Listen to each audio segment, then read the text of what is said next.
Welcome, everyone, to this Click Create Artist Spotlight. Today, we have Jacqueline Cho, also known as Jisu. What inspires you to create?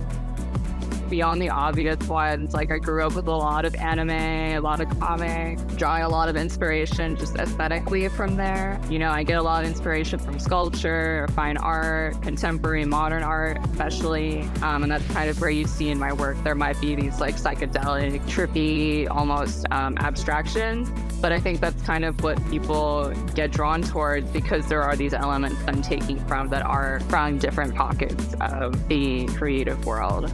I also think any artist, you get started creating because you feel like you have something you need to express, or almost like that's your way of connecting to the world. And I think for me, especially with the original works that I've created within the NFT space, those works specifically are my love letters, or me going out on a limb and exposing like truly what is going on in my mind.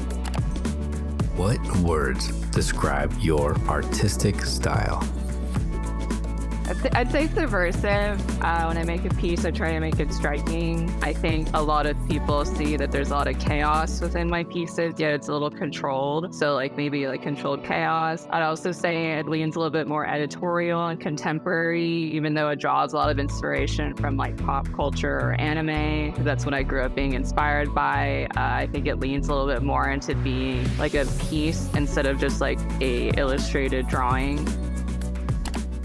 What's next on your artistic journey?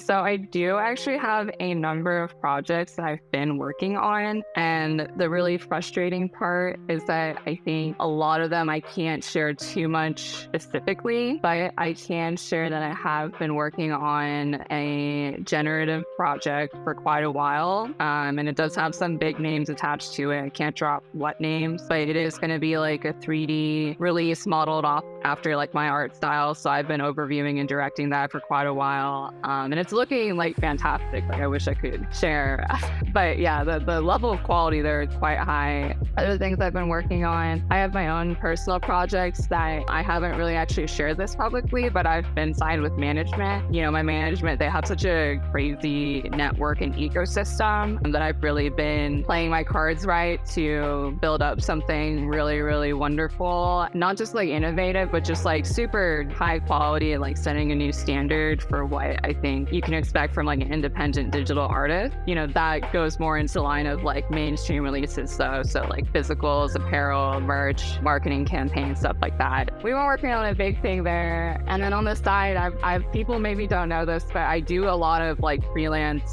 consultation or concept art. Yeah, I just wrapped up something with like Google and YouTube. But again, I can't go into too much detail. But yeah, there's just always stuff cooking. What were your goals for this Click Create edition? Make something wow.